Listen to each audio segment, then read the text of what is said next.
Can I start earlier in the text? You may start wherever you want. Mhm.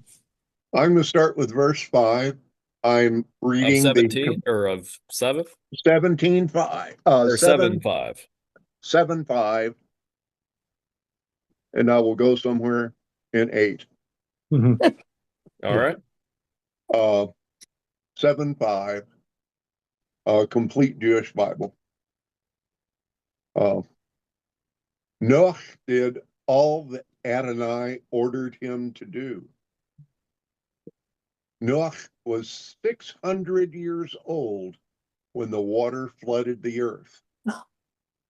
Noah went into the ark with his sons, his wife, and his sons' wives, because the flood waters of clean animals and of animals that are not clean, of birds and of everything that creeps on the ground, couples, male and female, went into Noah in the ark as God had ordered Noah.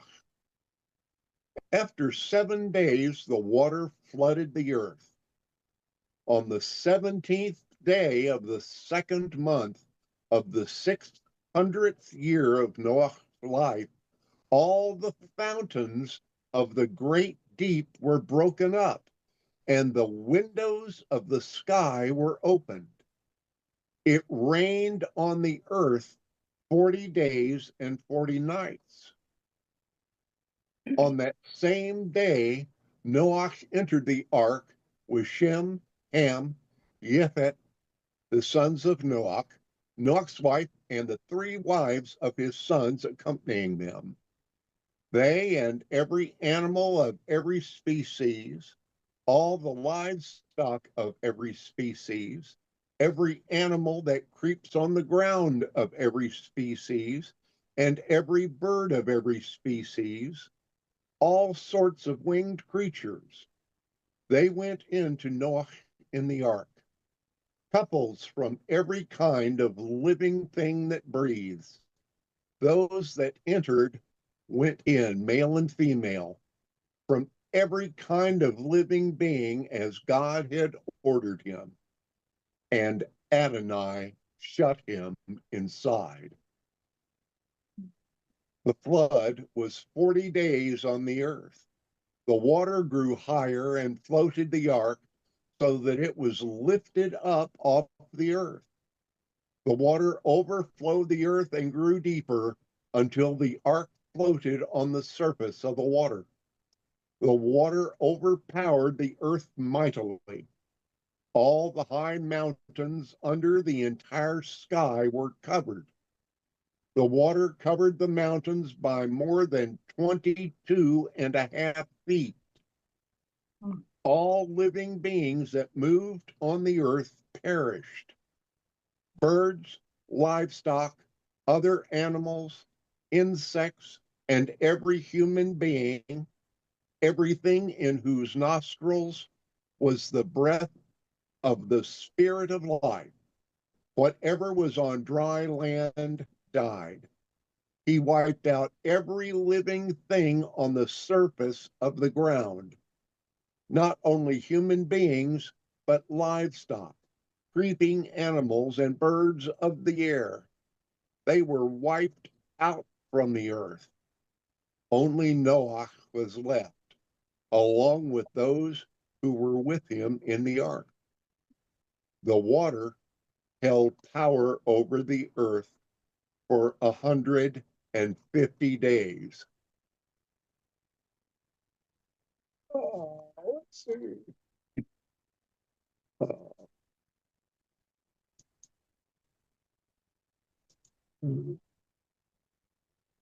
God remembered Noah, every living thing and all the livestock with him in the ark. So God caused a wind to pass over the earth, and the water began to go down. Also, the fountains of the deep and the windows of the sky were stopped. The rain from the sky was restrained, and the water came back from completely covering the earth. It was after 150 days that the water went down. On the 17th day of the 7th month, the ark came to rest on the mountains of Ararat. The water kept going down until the 10th month. On the first day of the 10th month, the tops of the mountains were seen. After 40 days, Noah opened the window of the ark which he had built, and he sent out a raven, which flew back and forth until the water had dried up from the earth. Then he sent out a dove to see if the water had gone from the surface of the ground. But the dove found no place for her feet to rest. So she returned to him in the ark, because the water still covered the whole earth. He put out his hand, took her, and brought her into him in the ark. He waited another 7 days and again sent the dove out from the ark.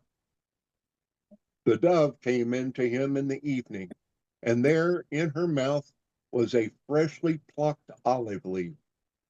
So Noah knew that the water had cleared from the earth. He waited yet another 7 days and sent out the dove, and she didn't return to him anymore. By the first day of the first month of the 601st year, the water had dried up from off the earth. So Noah removed the covering of the ark and looked, and yes, the surface of the ground was dry. It was on the 27th day of the second month that the earth was dry. God said to Noah, "Go out from the ark, you, your wife, your sons, and your sons' wives with you.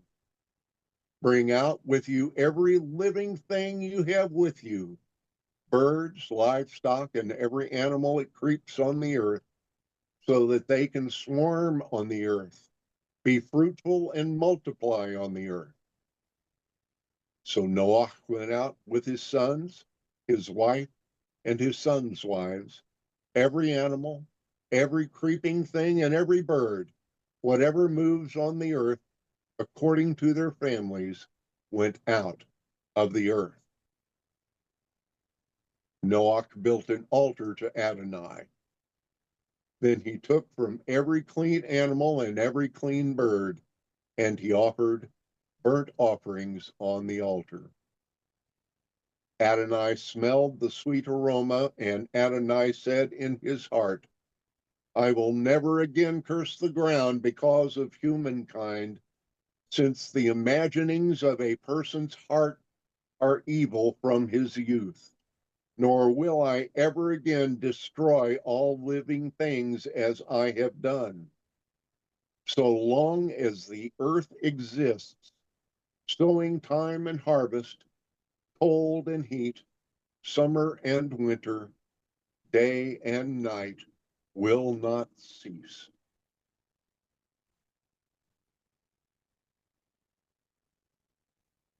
All right. Well, thank you for that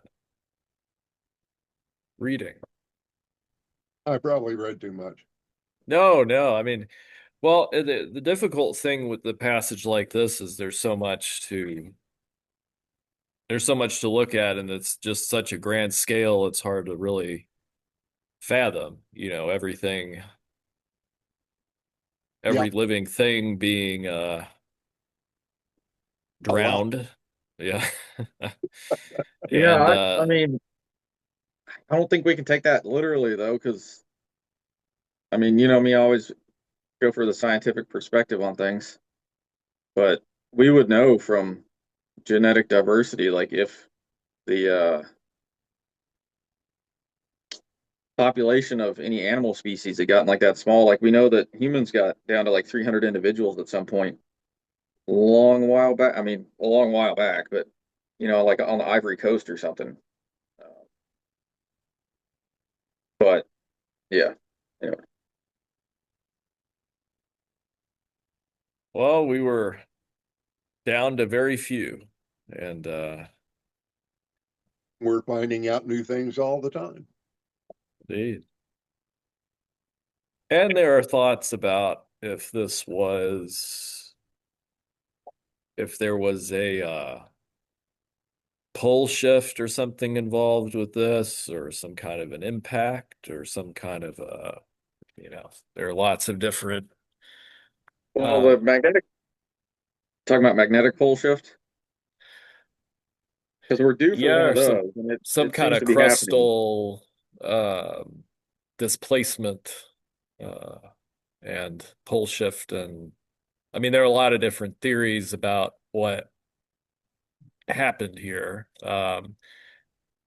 But nonetheless, there was a big flood, and there was this ark, and you know, there's that part of the story, and then there's the whole symbolism with the ark itself. It's the vessel of riding out the storm in, God providing that, and that relating to us in the Christian life, being well, I mean, and also, I mean, there are also parallels here to the which we'll talk about later on, but Moses and the Exodus story, him,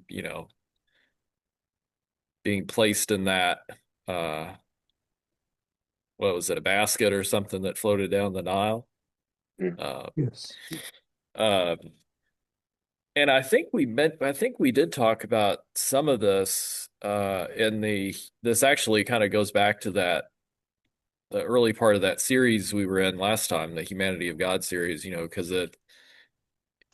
this very same passage, God remembered Noah. And some people might see that and think, that means that God had forgotten him or something like that, but it's more of a anthropomorphizing. I tried to get around not using that word, but I was trying to think of that word yesterday, and I yeah, couldn't. anthropomorphize. You use Here it that is word today. in your conversation. What does In a Uh, conversation with Rock, actually, what does it that the AI. oh, Uh, to give human, sorry, you go. oh yeah, go ahead. Okay. To humanize a non-human uh thing or object. So like yes. either an animal or a Yeah. your car or something, like giving it feelings and moods and stuff and qualities of a human. Yeah. I like that because I just finished reading a book, and really we limit everything to our human body, our understanding, and so on. And really, that's limited. So I like that there is a word that expresses things that's not measured in the way we measure things. Yeah. It's actually I think it's actually so I'm sorry, short tangent. The way that humans simulate, like understand things, Yes. tends to be like we run a simulation of them in our head. Mhm. Um, and when looking at other individuals or like other, anything, and you're like trying to form an understanding of it, it kind of your brain tries to Yeah. apply its own functioning to understand what you're looking at, like how would tries to make the model. Um, so it's kind of natural to anthropomorphize, and it's also natural to project, do the thing called people call projecting. That's literally how your brain functions, uh, which you can kind of mitigate, uh, by knowing that. But anyway, You read a lot, Nathaniel. Yes, you do. yeah, I like to know how things work. He did. I have another question. Why did you all say it lasted a year? 40 days for the rain and maybe 3, 4 months to dry. So maybe it's Hmm. not like 6 months. Why is it a year? I think he was in the Noah and his family were in the ark for a year. Now, if somebody wants to Google or Maureen, search that, no. consult the Encyclopedia of Knowledge, and Sponsored by Google. No, I'm kidding. you I I, wish. really, I don't know why is it 6 months or a year. It's still the same meaning, the same story. So it's a long time yeah. to be stuck in a ark. Well, and also phrases like that, saying God remembered, or God, God calling out to, there are all these, we talked about this a lot in the Humanity of God series, God relating to us in a way that we can understand, Mhm. kind of coming down to our, coming down to our level in a way, to relate to us. But while still being God, but also relate, I guess in the same way Jesus was able to, when God came, Jesus, he was able to relate to us. Mhm.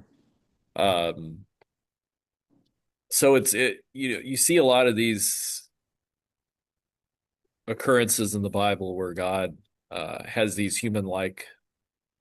Well, of course, Jesus did, but I mean, if you even look in the Old Testament, God remembered, God, well, even in the flood, before the flood, it said God regretted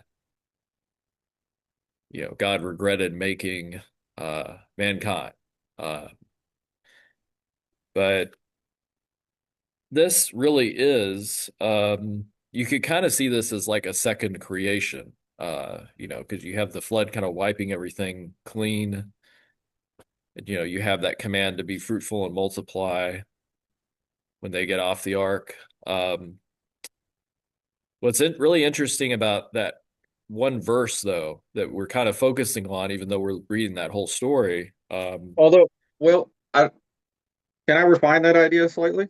Yeah, Like, it's not necessarily a starting over. It's almost like taking the best Mm. and then re-diversifying from there, right? You created this initial sampling, and then you took your best outliers and then recreated a new population from that. So it's yeah, kind of like an iteration. But didn't yeah. the first set wouldn't be necessarily useless. Yeah, No, no, yeah. I I, mean, I like that too. Yeah. and you have this turning point, really. That verse there is really like a turning point, because you have the waters increasing, um, the waters, what was that word?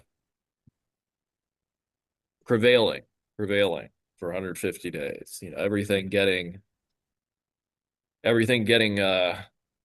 well, a question I have, and you all might have an answer, or maybe there isn't an answer to this, but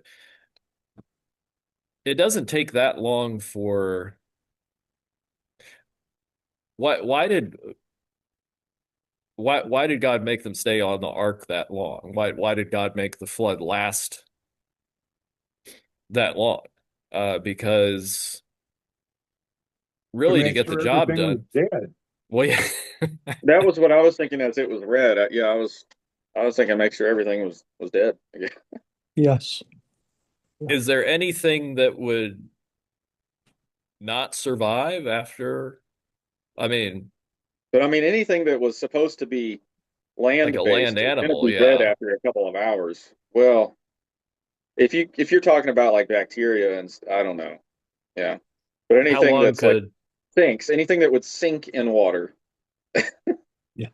How about going to fish? be dead after yeah, a well, little fish, while. Fish really survived this Oh way. yeah, freshwater. Well, if it Some, rained, that would be an enormous amount of fresh water. So seawater would be well, well. he didn't take the fish onto the ark. I no. I'm don't know. sure they did fish, but Had anyone visited the Ark in Cincinnati? Even if you were to cover, uh, no, I'm sorry. oh, I was the thinking about like the replica, freshwater versus seawater Mhm. thing. Because if you started out with that much seawater and then you covered the earth in rain, which is going to be freshwater by necessity, yeah. it would enormously change the salt content. But I mean, it probably would make it more freshwater because it covered the highest mountains, right? It says, Right. Yeah. and even By the lowest over point in the 20, ocean is, by barely 27 and lower. a half feet. Yeah. So, I mean, I don't know how high a mountain they're talking about, like Mount Everest necessarily, but you're talking about a depth greater than the average depth of the ocean on a larger than, across the whole area, and even including all the land. So that Well, would if that you would do more take than the cut the salt average, content in half. um, if you So do take the probably average, kill right? I mean, saltwater animals as mhm. well. Huh. Uh, If you take the average depth of the Earth's surface, right, isn't it like negative, it's below sea level. I mean, if you count like the bottom of the oceans oh and yeah, the, it would be below sea level for sure because there's yeah. definitely more So sea area everything than land area. would be But covered. if you were to start at sea level and then add, you know, the height of a mountain of the tallest ish mountain to sea level using rain, I mean that would be more than half. That would more than double the amount of water there. I think so. You'd have less than I don't know. I don't know if sea creatures could survive less like let's say just half of the salt content, and I don't know if Hmm. freshwater could survive increasing the salt content to half of the ocean's content. I don't know. Hmm. I I don't would know. kind of doubt that they could. Had anyone guys visited the Ark in South Cincinnati, 2 hours from here?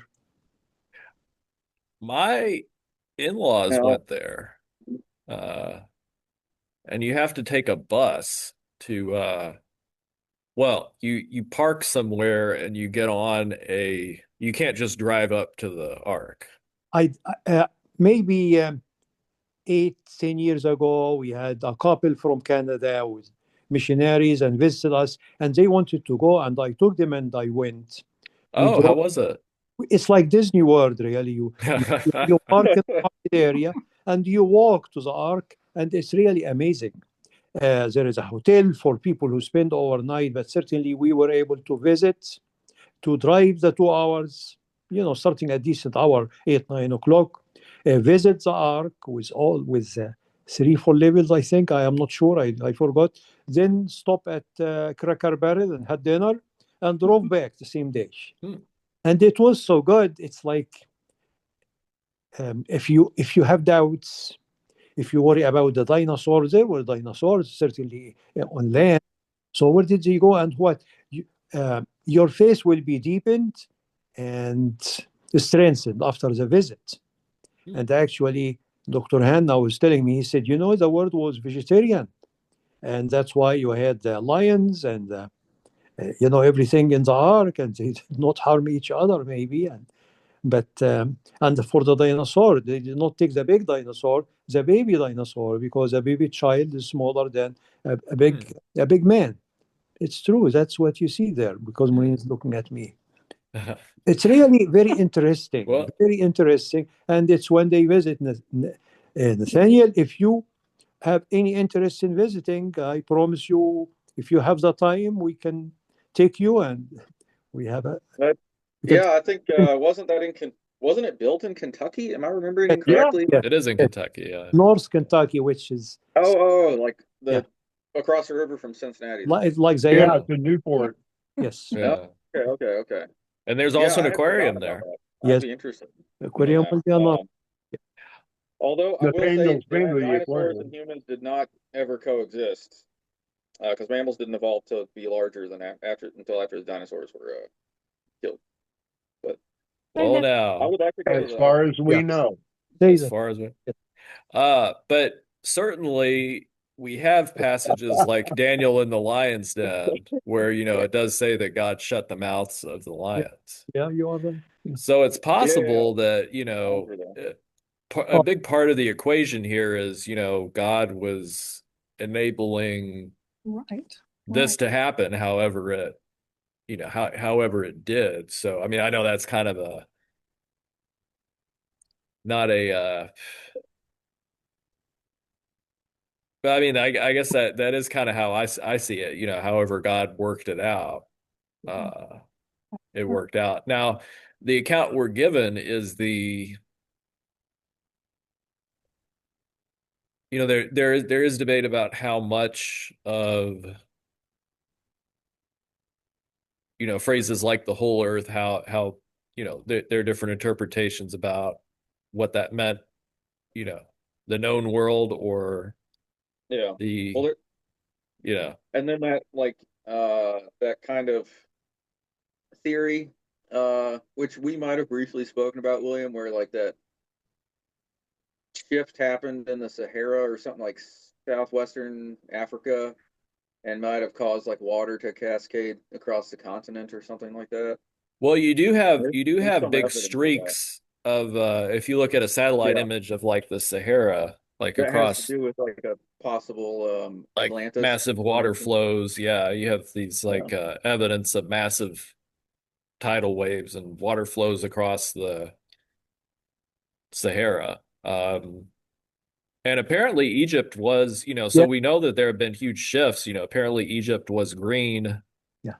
thousands of years ago. I am waiting to tell you there is Valley of the Whales. It's desert Yeah. in Egypt, National Geographic, you can see it. Huh. And yet there are skeletons or, fossils of whales, big fish, big water creatures.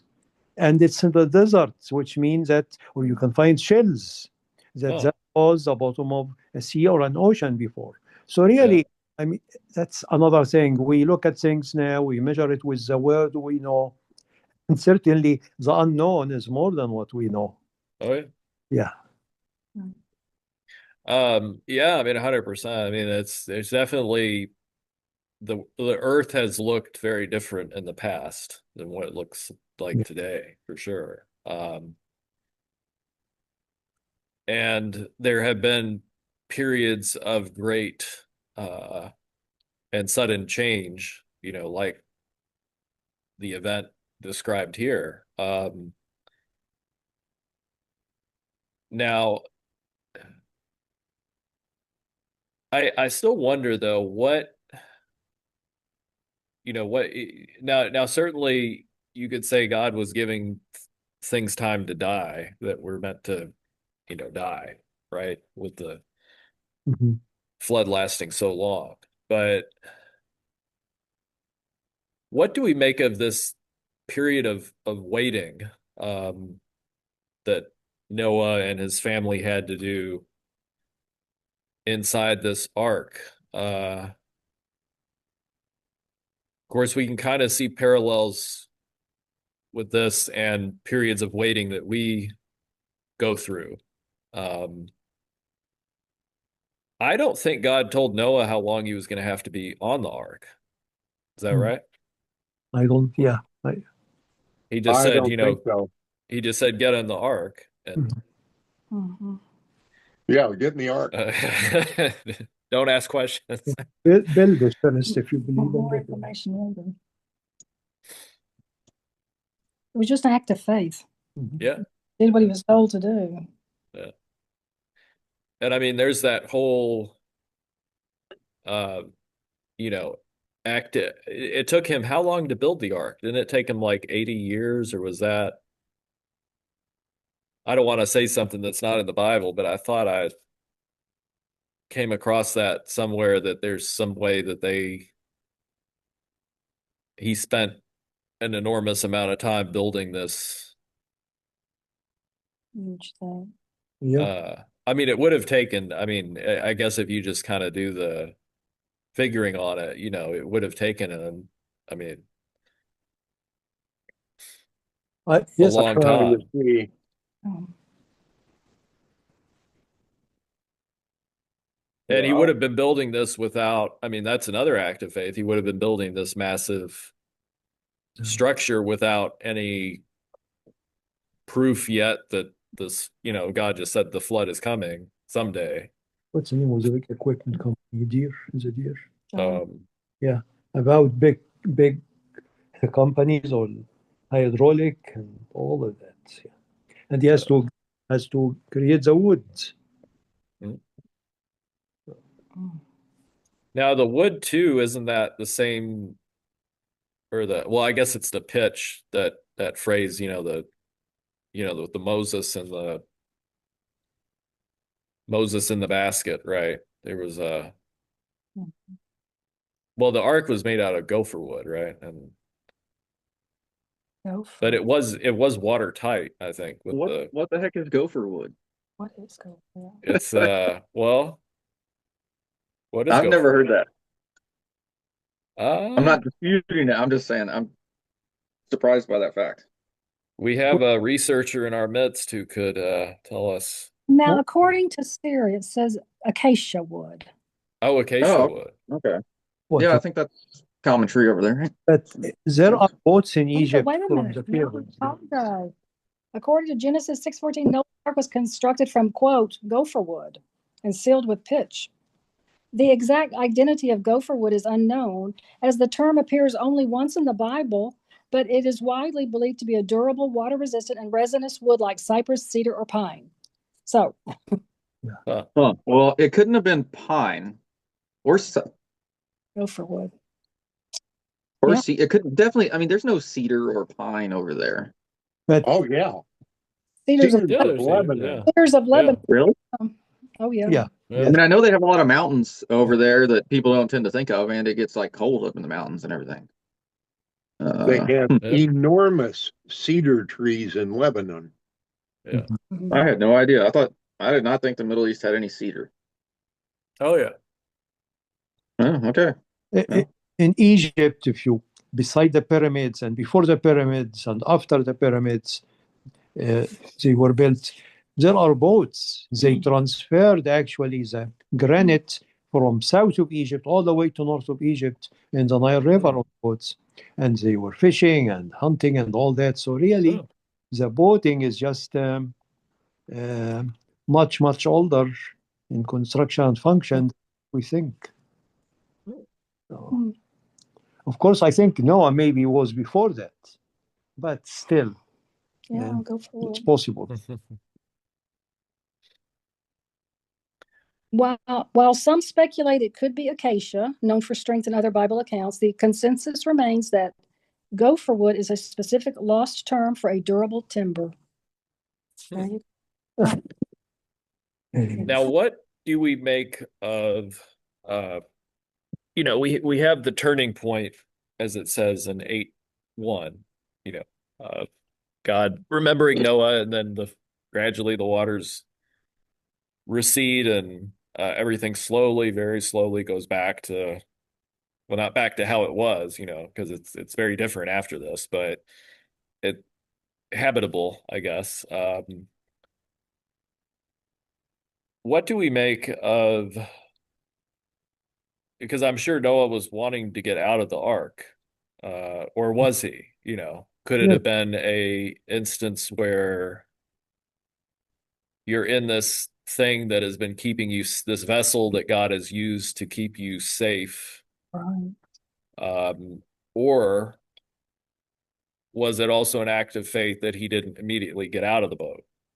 Because he sends out these, he sends out these birds, and I don't think he leaves until Well, did they get God to actually their tells him to get there. did they leave once it beached essentially on the mountain, No, or did they just say that they saw some land but didn't so they sat there in the ark yeah, on land yeah. for a while until he like opened the window. He opens the window and he waits. What's it say, Well, the Bill? He ark, waits 40 days and the ark sends out a bird. comes to ground, but Yeah. being aground in that big boat does not mean that the water was gone. That's true. That's right. Al- Although a big wooden boat, probably pretty shallow draft, but yeah, I don't know with all wide. those animals in it.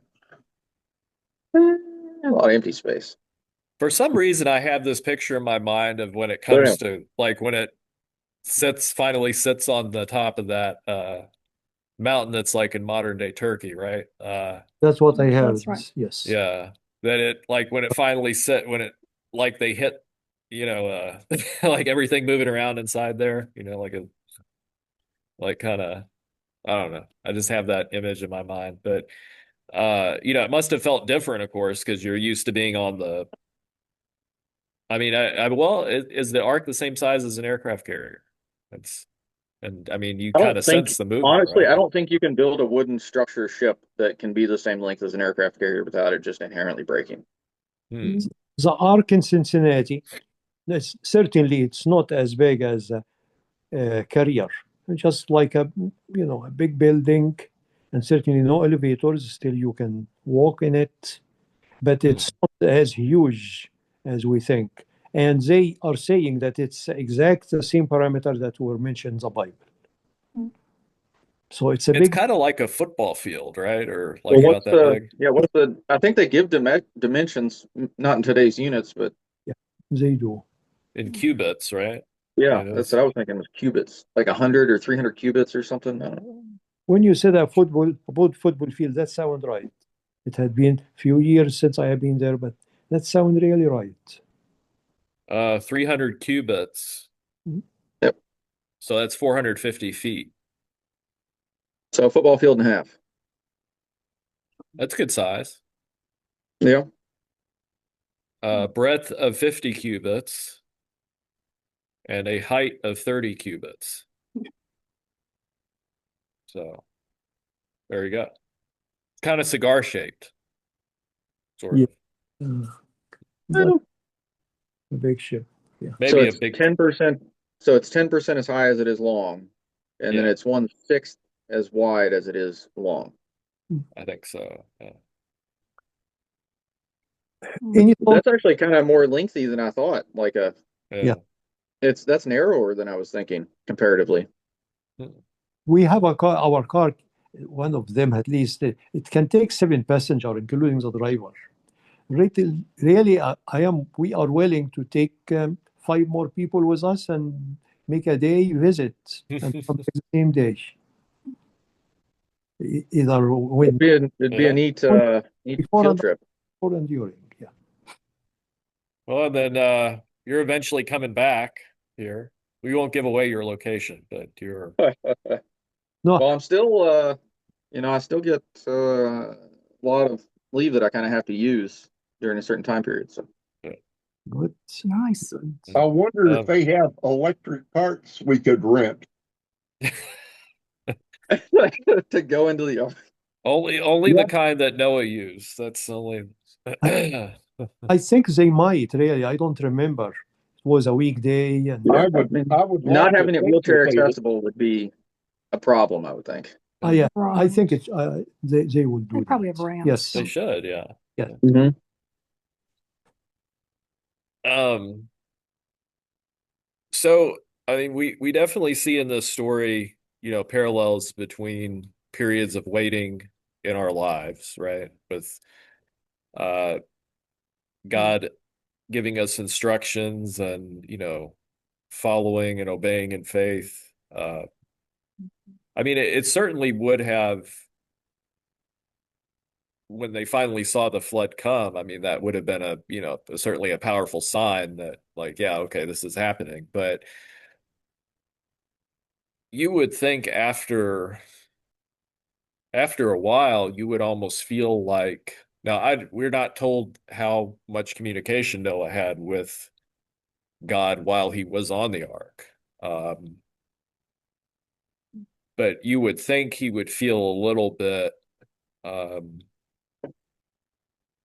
well, I don't know. I mean, do you see that I mean, he certainly would have been occupied with doing things on the ark, feeding the animals, that kind of thing. But would you, if you were in that situation, and it's hard to imagine being in that situation, but we've certainly been in places where we wonder, say God tells us to go in a certain direction, or uh, even if we get some sort of confirmation that it's what we need to be doing, you know, being adrift on a boat like that for what was that? They were floating around for 150 days, right? I mean, that was what we I, see there, I half the time. I mean, you would think that they would feel a little bit uh sort of left out to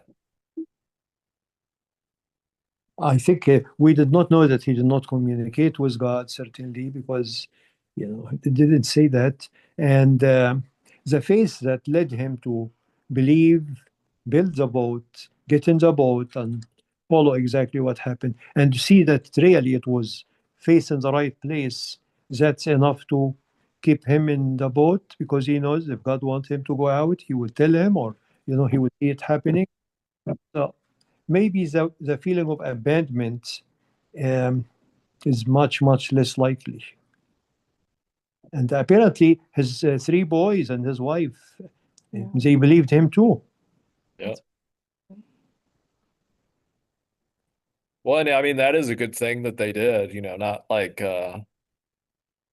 we certainly have examples of people who Lot's with Lot's daughters, they went to tell their husbands like, hey, we need to get out of here. And but fortunately, Noah's sons and his sons' wives went onto the ark with him. So Just tonight, I noticed when Bill was reading that none of the 3 boys and their wives had children, because it didn't mention anything about Noah's grandchildren getting in the boat. Sure. it does mention them having kids afterwards, though. Okay, yeah. Because you get these I think in chapter 9, chapter 10, you have this chapter 9 is all about when Noah plants the vineyard and makes the wine and all that. Which is an interesting story, but I'll avoid that detour there. But chapter 10 talks about the nations descended from Noah, and it goes Shem, Ham, and Japheth, and it kind of loosely, if you look at the locations it gives, it sort of points to Japheth's descendants going into like kind of Europe, and then Shem's going east, and then Ham's descendants going kind of south and southwest. Which kind of mirrors the if you look at the proposed migration paths of people, you kind of have that spreading out going in the different directions from that center point. And so that's interesting. That's in chapter 10 if you ever read that. But then you have the Tower of Babel story. That's when they really spread out. But in looking at this story and kind of how God you have this grand scale of this, everything being destroyed and this, planetary cataclysm, but at the same time, God is dealing with this family, so you have that contrast in the story, God looking out for this family. And even though the ark was large, it was still the only thing, it was very much a tiny speck compared to this vast ocean. I mean, even an aircraft carrier, right, is tiny. Immensely tiny compared to like the Pacific Ocean or something. Oh yeah. So or a global ocean. A global ocean, yeah. So that's another thing that's kind of I find encouraging, that even in these circumstances, God is acting on this global scale, but also looking after this very small group. And so, any other thoughts on this? I have a thought about the whole question, that our examination to the Old Testament and its chapters and all that, and our questioning it and our examination to it to see how practical it is, how scientific it is. It's not from, that we are trying to prove it's wrong and it's just false. It's just we have faith and we are trying to see it, maybe try to learn from it, try to wonder why did God do that, and is he doing it nowadays in a different way or not. That's our reason, not because we are trying to examine and prove that it's right or wrong, because really we will be like the Pharisees and the clerk that Jesus criticized. He kept trying to just questioning him the same thing, and how and when, and he never really answered them. So, and really that makes it just more beautiful and better, because we benefit from it in this way. Just it's a thought comes to my mind always when we are trying to examine this, but there are many things like that, especially in the Old Testament. That's all. Very good. Yeah, I can see that.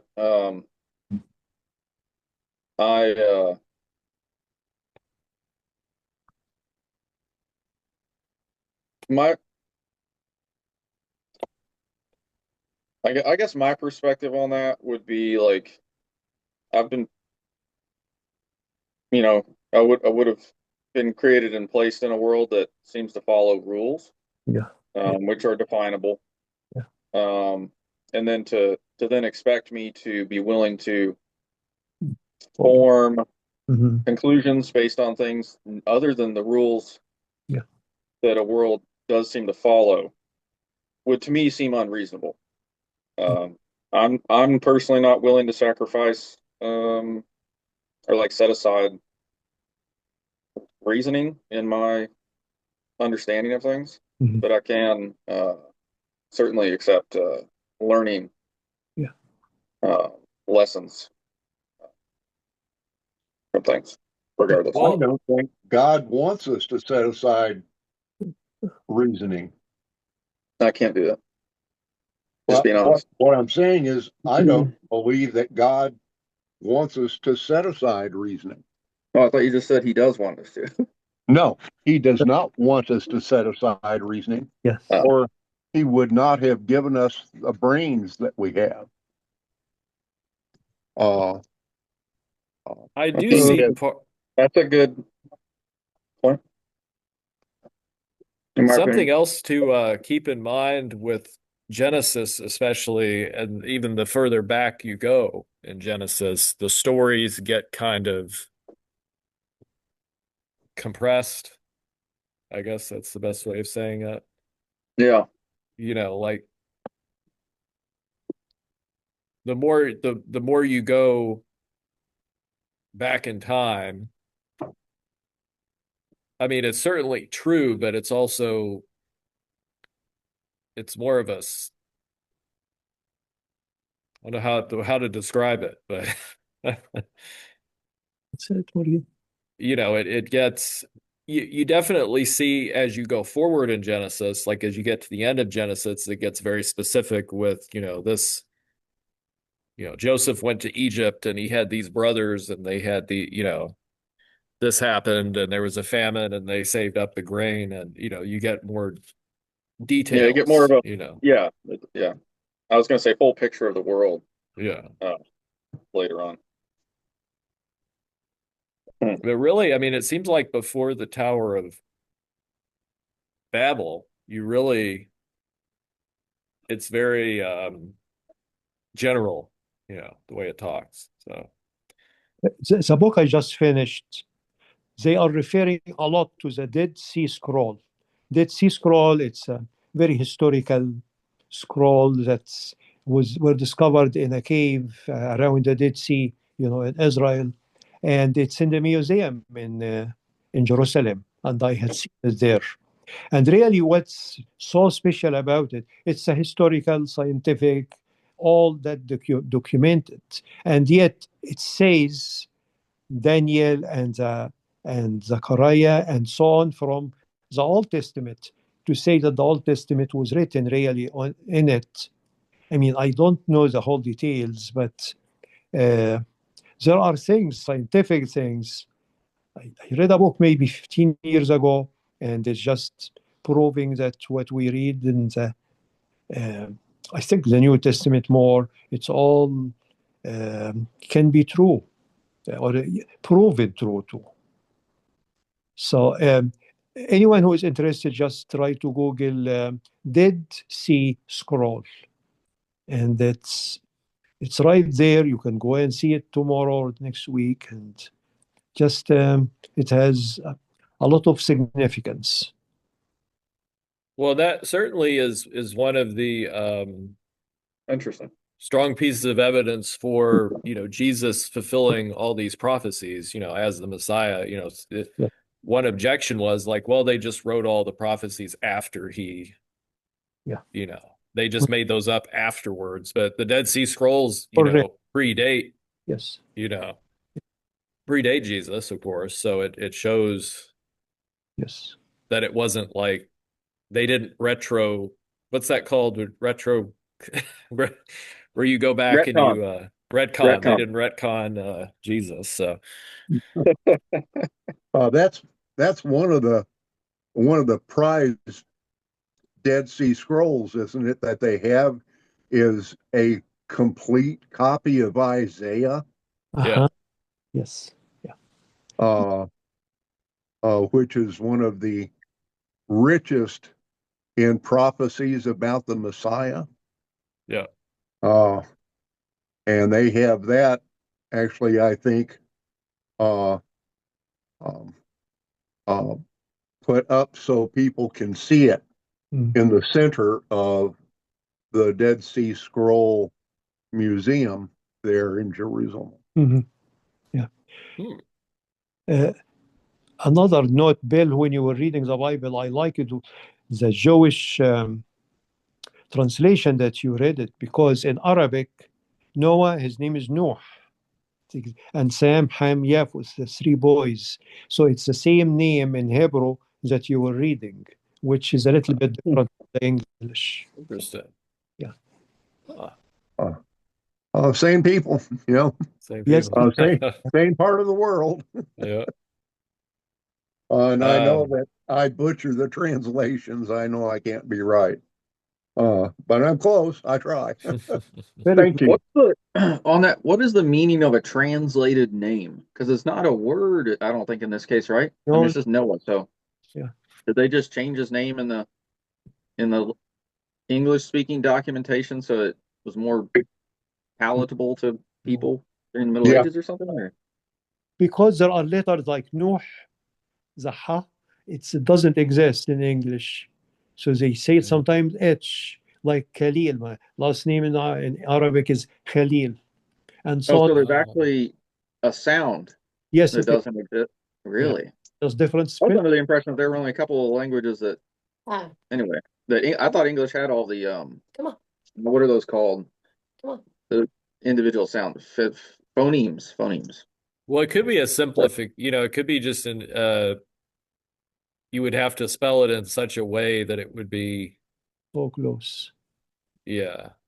And It's just so difficult, that most people would not commonly be able to say it. It's not a pronunciation which would commonly be used. When you are a child and you are learning the language, that's when you will learn the ability to say ha and rain and so on, different pronunciation. If you want to produce it in English, you put the KH together, you put the HO or HA and so on. Okay, so it is a sound that can be made in regular English language. It's just uncommon, or See, Nathaniel in Arabic will be Nathaniel. The Se, real. it's not TH, it's one letter called Se. Yeah. Instead of Okay, but it's not a unique sound. No. Just can't spell it with a single letter. Just different. Kind of. Yeah. Okay. We can't use I too guess, many letters.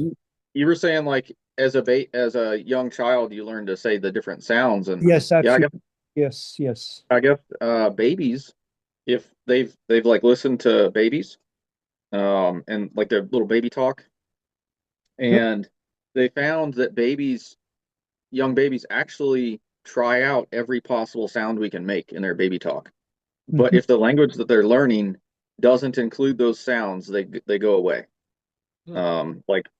Like R, like root, like R, or I think is it L or R? But like in Japan and a lot of the Eastern dialect or Eastern languages, they don't really have that sound, or they have one sound that encompasses Yes. somewhere halfway in between. I So think, they kind of lose that ability. yes, exactly. That's exactly right. Because, I mean, I live 40 something years in this country, and still my wife and my son, whom I lived with for 40 years, still cannot say the Arabic letters, the ha, ha, khin, and so on. But if he was born in Hmm. Egypt, he would have learned to say it as a child. Right. So Hmm. I like what you're saying. Yeah, I think that's true. And there's the Well, guttural CHs that I can't say. I Yeah, I can't try, roll the R's if that counts, but but I can't say. Uh, uh, you know, there's a number of different things in different languages that we all have that we all find difficult to say. Uh, just due to where we grew up and the language we learned natively to speak. Yes. and speaking of which, that details were not given in the older part of Genesis. We're not told what language Noah was speaking. Mhm. He was speaking something, but from which, well, get to the time of the Tower of Babel and all that. But we're going to go to after this Genesis 20. Um, that is the next one that we will look at, and that is any guesses on that? You said Hmm. 20 is when they after they land and Uh, where the God protecting Sarah from Abimelech. Oh, Abimelech. Abimelech. uh, Uh, That well, doesn't sound also, immediately familiar. yeah, it's one of the instances where Abraham tells them that Sarah's his sister. I think yeah, he does that in Egypt, and Oh, she okay. gets taken to Pharaoh, but then also he does that with Abimelech. Abimelech. Yeah. But God came to Abimelech in a dream by night and said to him, "You are a dead man, for I've taken the woman you've taken is a man's wife." So Oh, did he like that, did she look old or something to him, or I don't know. well, she was really pretty apparently, and Yeah. Abraham was afraid that he would get killed uh, because his wife Oh, that's why. was Yeah. attractive, and so he told everybody she was his sister. He told them in Egypt actually with Pharaoh, and then also in this story here too. So, um, This but would be God intervenes. so we So do that for next week.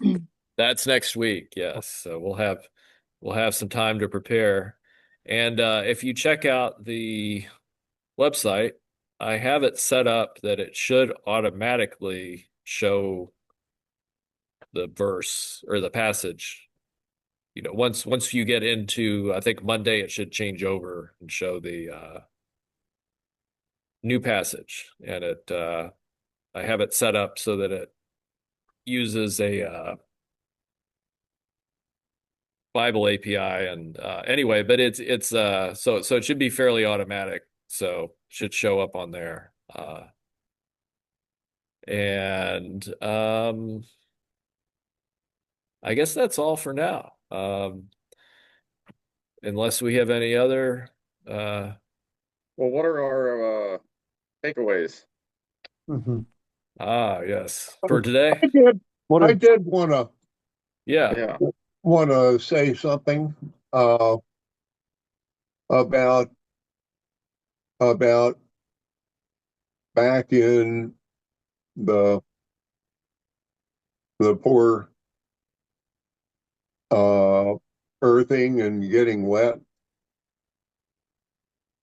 You know, it says uh, uh, let's see. Okay, they were shut up and uh, water overflowed the earth and grew deeper. The ark floated. Uh, um, where was it here? Talks about where the water came from. Mm.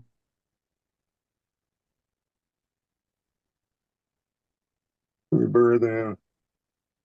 It came from below and above. Yes. Uh, uh, it came from below and above. And I was reading, and it's been a year ago Valley of or the better, in Asia. Okay. but it seems like I was reading where they had discovered great reservoirs of fresh water, but it was incredibly deep, like a mile deep. Yeah, I think that sounds familiar. Well, yeah, there could be a lot of water deep within the crust. And as I was reading this, it just rang a bell that all of that water was loosed. And then it went back. Hmm. And it's there, unpolluted.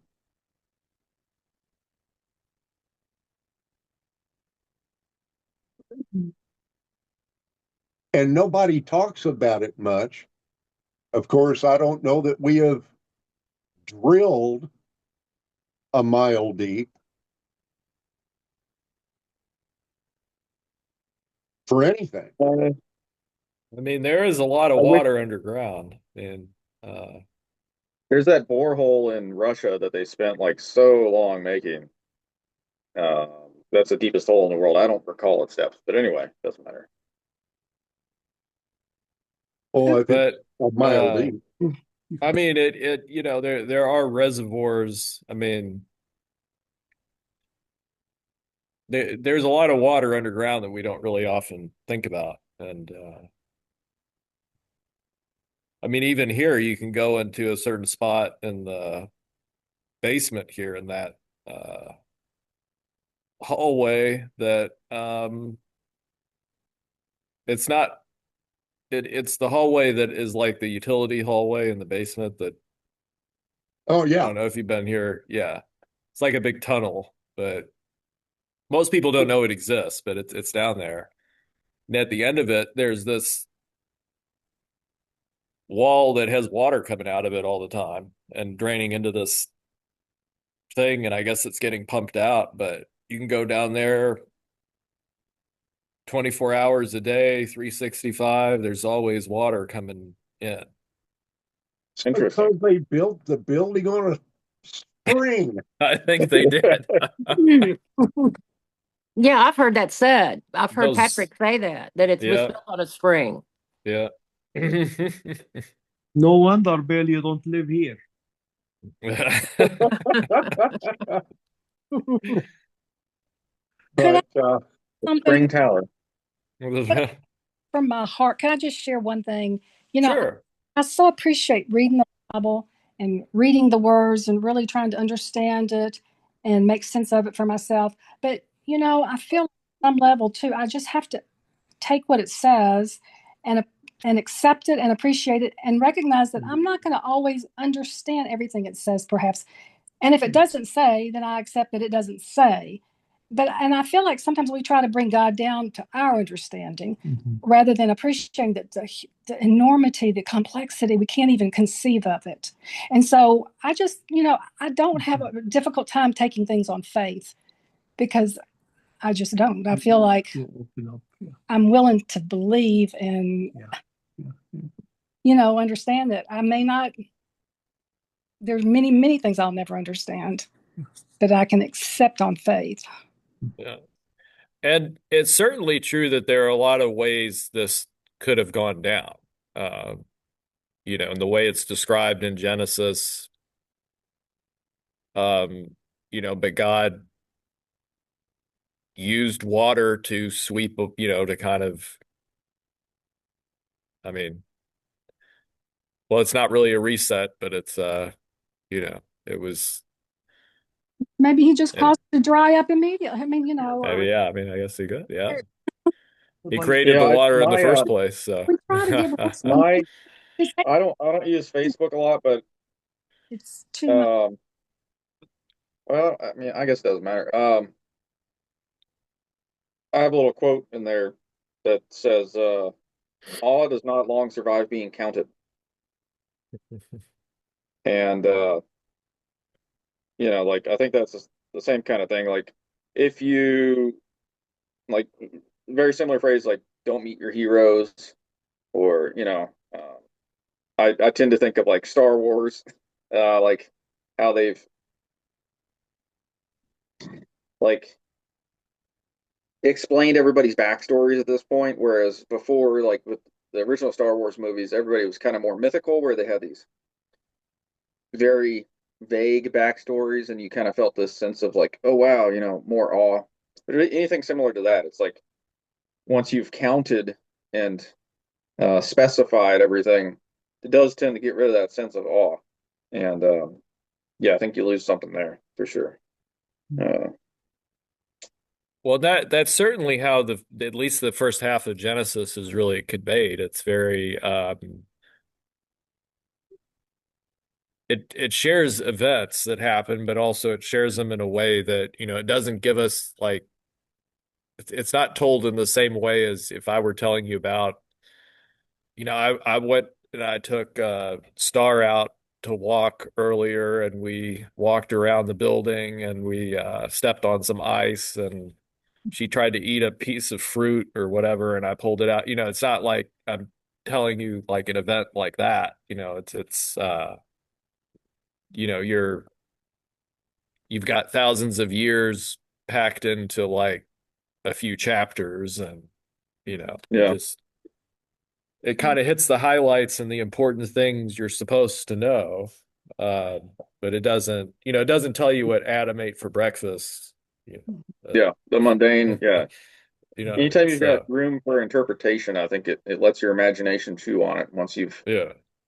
filled that out with facts, it is inherently less like interesting to your brain. I feel like that sense of Yeah. awe, where it's like you're trying to figure something out, kind of essentially, and that is dispersed with. I will mention what I heard in church, in our church, Southeast Christian. He was saying, one of the senior minister, that at one point he had all kind of doubts, and what happened really is, I think, nothing wrong with that, and he prayed about it, and somehow the acceptance or the explanation or whatever just came to him. So really, I think God welcomes us to think about it. And if we really, if we want to believe, He will show us. But if we continue fighting it and try to prove it's wrong, then He will allow us. Yes. Yeah. Well, So- and my faith is really anchored in the whole Bible, but I really see the Gospels as being like kind of the center. And, Yes. you know, the person of Jesus as being like the most concrete example you could get. Um, and yeah, anyway. But Bill, It's- you looked like you were going to say something, but I did want to say, like, as far as the takeaways, you know, I think, you know, there is these stories do give us lessons and takeaways, and that's kind of the main point, you know, the whole faith and trusting that God is going to carry you through Yeah. these situations, and that God intervenes and doesn't forget, you know, that's, you know, God remembered Noah, you know, that's an important Yeah. Amen. passage here, and provided the means for him to weather this.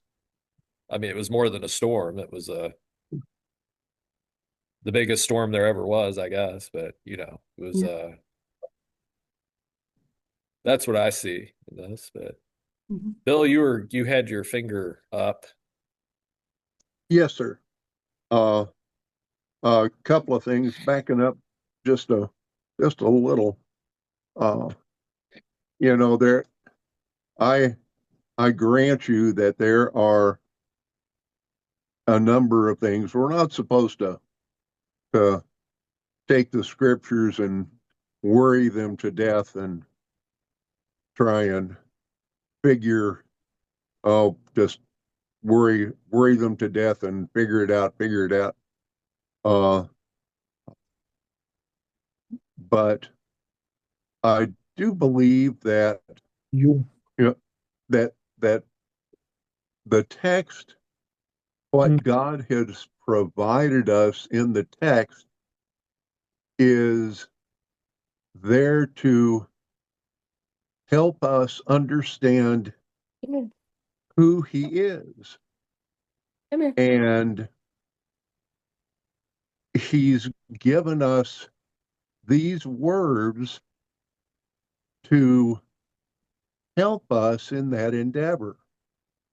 And that these words and these descriptions are important.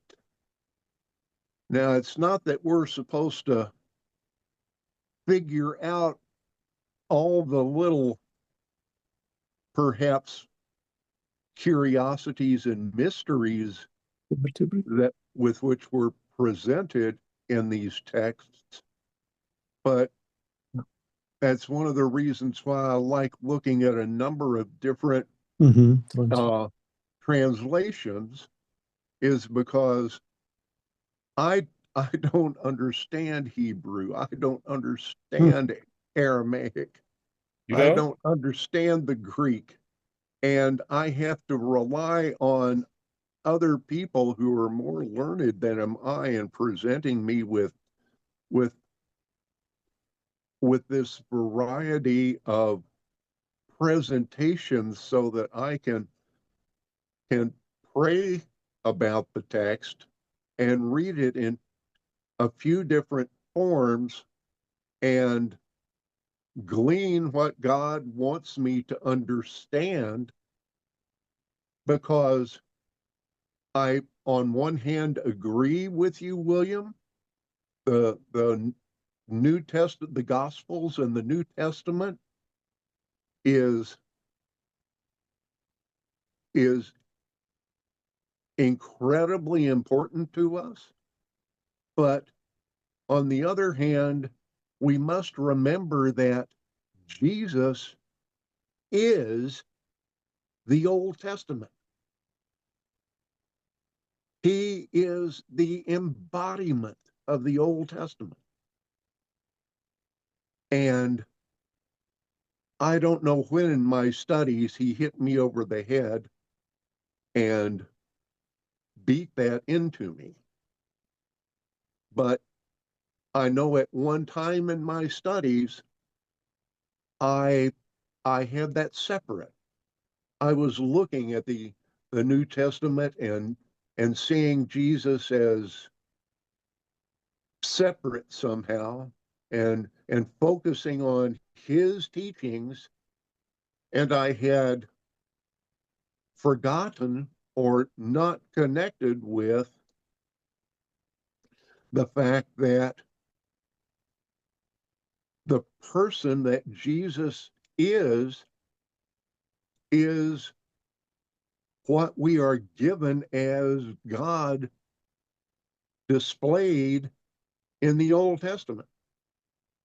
Yeah, And I that mean was that. very Yeah. difficult for me. I mean, yeah, I mean that's pretty much kind of well, I mean, you said it more elegantly. It was more just like, I know that he is real, and these accounts that we have of him and how he acts, and he talks about the Old Testament as being, it all points to me, and Mhm. so that gives me the faith to see the to look at the Old Testament and through that lens. When we hear him say, I am in the New Testament, we should see him in the burning bush. Yeah. And that was really hard for me at one point in my theology. Yeah. On some days, it still is. And yeah. And he certainly makes appearances in the Old Testament too. So Yeah. at least I believe so. Yes, sir. So the next week should be interesting. I think, that whole, that's not something that, a lot of people are very familiar with Noah's story, even though there's a lot there that we sometimes forget about. But that whole encounter with, well, I'll leave it for I'll leave Genesis 20 for next week before I go. Yeah. Yeah. But it's not one that we commonly look at. I'll just say that. So it's You're absolutely correct. Live long and prosper.